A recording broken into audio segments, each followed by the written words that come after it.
Welcome back to Rodu. I'm Rob Dulaban, and today we're kicking off a special 3-part series of Yoga for Ultimate Athletes. We're joined by Kate from Yoga Factory here in Pittsburgh, and she's going to run through a series of movements that target our neck and shoulders. Check it out.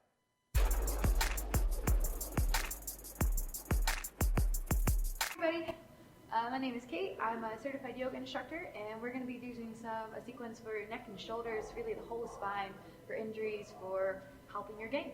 So we're going to start with Pranayama Breathing. This is the standing deep breathing, good for moving the shoulders and the neck and certainly strengthen the lower body muscles. So guys, I'm going to have you start with feet together. So big toes touch, heels touch, and you start with a strong foundation. You even squeeze inner thighs together, squeeze glutes, and you start with stomach pulled in. You'll interlock the fingers under your chin, and you actually try to keep the ring fingers under your chin the entire time. So you'll inhale, and you lift the elbows out to the side. So eventually the forearms will frame the face. And it's okay if the elbows only go here, if they go all the way up. This is just a good start to open up the shoulders. On the exhale, you'll open your mouth and drop your head back. So you'll bend through the neck spine, and you'll bring the elbows forward away from your chest. So I'm going to have the guys hold it here. So elbows are going to be in line with your shoulders, and you're bending through the neck. And it's okay if you're only like here, the elbows are a little bit more down. It's okay if the elbows don't touch yet. It's going to start to wrap the shoulder blades around the body, getting that range of motion. And then you'll reverse the motion. You'll separate the elbows and bring the chin down at the same time. Inhaling the entire 6 counts, so the ribcage will actually expand, keeping lower body tight. Exhale, head back, and you keep the spine straight.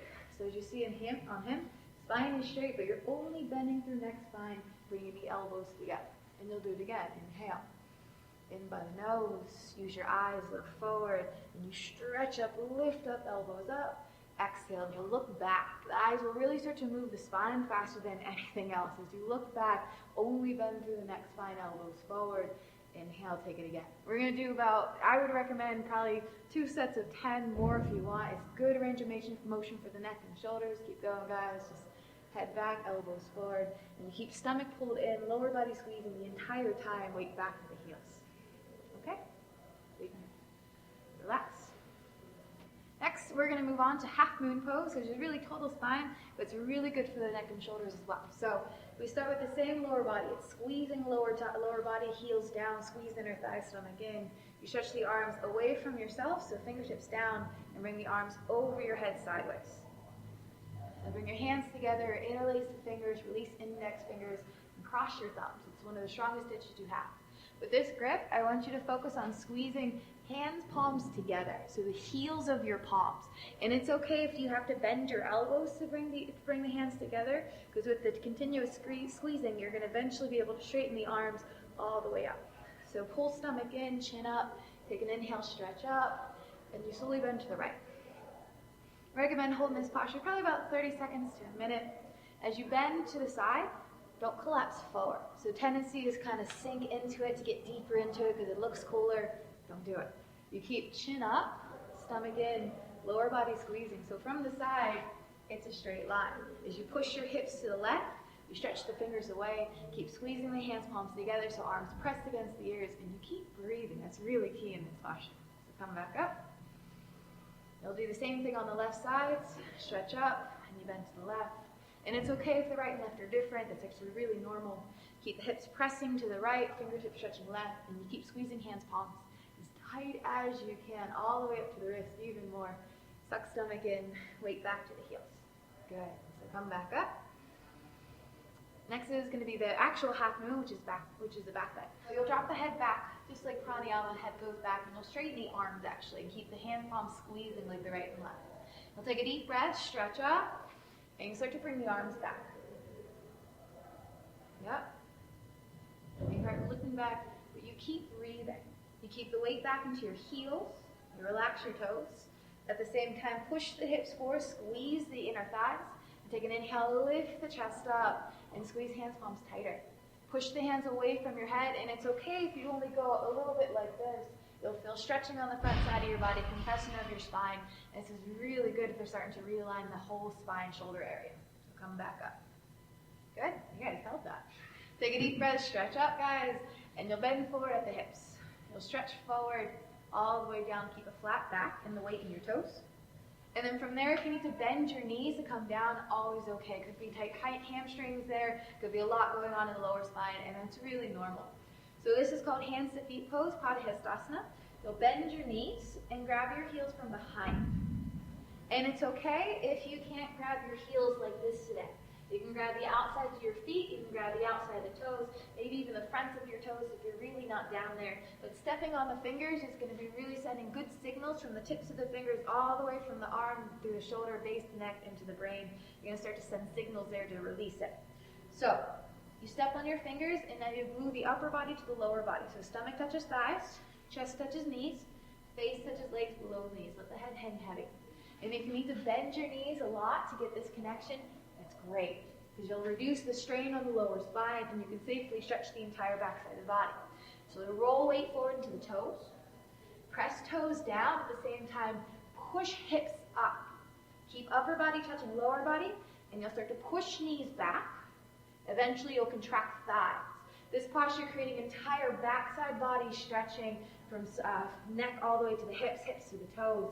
Really good stretching right there. And eventually you lengthen the spine down to touch your feet. Eventually. So, come back up. You'll bring the arms to your ears and you'll stretch back up. Good alignment for the spine. Bring your arms down. Good job, guys. Next is standing boat pulling pose. It's combination posture. It's a spine twist, it's a back bend, and it's a leg strengthening posture. So you're hitting a lot of things at once. So you'll start with reaching your left arm up, palm facing forward, chin and shoulder touch. Turn the right thumb out, so like you're hitchhiking. Reach behind you, and you'll pick up the foot inside of the ankle. With this alignment, you're going to start to open up the shoulders so you can stretch it apart. Knees together, even getting across the hips. Keep the chin up. Take an inhale, stretch up, and you swipe the arm along your face, so chin and shoulder touch as you come down into it.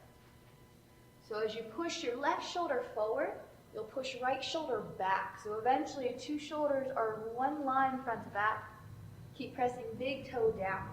You'll bring body down all the way as far as you can, till eventually your hip is in line with your knee, your hip is in line with your shoulder. But keep your standing leg straight. Your eyes forward. We'll use the kick to push the shoulders apart to stretch even more. It's okay if you fall out. Falling is a part of yoga. I may have jinxed that myself. So eventually from the front, two shoulders are going to line up. Your knee stays back behind your body, and use the foot to kick, and stretch forward and touch the mirror. Good. And back up. All right, next is going to be triangle pose, which is a great chest opener and shoulder stretch. So you'll start with feet together. Bring arms over your head. And you'll step to your right, 5 feet distance. Big, big step. So in this posture, arms down. In this posture, ankles are going to be just as wide as the wrist. Hips forward, arms back to keep that openness of the body. Lift the chest up. Turn the right foot out all the way so it's parallel to side walls. You bend your knee and sit. Keep pressing hips forward as you sit down, and you're going to feel it in the hip joint. It's good. Eventually, thigh bone is parallel to the floor with spine straight, arms parallel. So flip palm to the side, turn chin, touch your shoulder, other way. With shoulder chin connection, you just move whole body at the same time. So elbow is right at the knee. Fingertips aim to touch between your toes, but they don't actually touch the toes, and that's okay. You keep stretching shoulders apart, so you actually push the shoulder blade up out of your body. Bring your ear to the side wall, so you turn the chin to chin touch directly on top of the deltoid. You stretch the arms apart as you press your left foot down, and you keep squeezing your butt. The entire time, pull the stomach in, keep the lower body controlled, so you can start to stretch and open the chest. Keep pushing right shoulder forward as you push left shoulder up. Okay, come back up. And obviously you'll do both sides of these postures. So you'll turn to the left and do the same thing. But it's a really good chest opening, really good hip opening. It's a really good total body stretch. Okay, so we'll go to the floor. Next we're going to do a little puppy pose, good for shoulders. So start in a kneel down position. So yeah, you come in like this. Separate the knees and feet about hip-width distance. You bring your hands in front of you. And you'll stretch your hands forward. Keep your chin forward. So chin forward, and you're aiming to press the chest down into the floor. Hips will be stacked over knees, so that just stays there. And you keep stretching hands forward, pushing chest down. So these are really good two examples, different degrees of the body, but still feeling the same stretch. Come back up. Okay. Next we'll do a whole spine strengthening series, which isn't just targeting the neck and shoulders, but the whole spine because it's all connected. So we'll start with Cobra Pose, Bhujangasana. So lay down, guys. Okay. With Cobra Pose, you keep it a tight tail. So squeeze ankle bones together, squeeze toes, and squeeze the glutes. Squeeze the inner thighs together. Hands are right under your shoulders. If you drop the shoulders down, shoulders would touch the tip of the fingers, and keep the elbows squeezing in. We'll take a deep breath and look up and start to peel the spine up until just belly button is touching the floor. And you may not come all the way up yet. That's okay. Come as high as you can. Keep the shoulders pulled down away from your ears. Elbows stretching to the hips. So it feels like you're pulling your chest through your arms. As you lift the chest up, you'll get a really good pinch in the lower spine, a really good squeeze there. And Rob is nodding yes. Come back down. All right, next is a locust pose. So you bring your arms straight, palms facing the floor like you're trying to high five the floor, and bring your hands under your body.